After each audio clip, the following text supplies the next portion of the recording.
সম্মানিত দর্শকবৃন্দ, গাজীপুর সামনাপোড়াবাড়ি মোশাররফ ভাইয়ের পুকুরে অভিজ্ঞ শিকারী চন্দন দাদার বড়শিতে বিশাল বড় আকৃতির কাতল মাছ ধরা পড়েছে।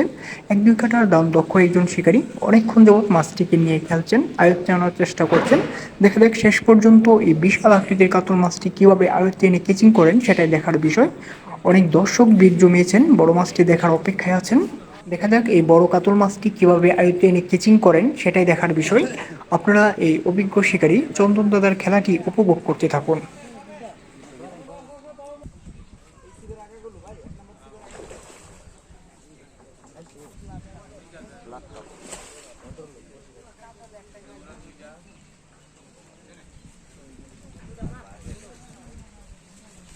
এক মেলা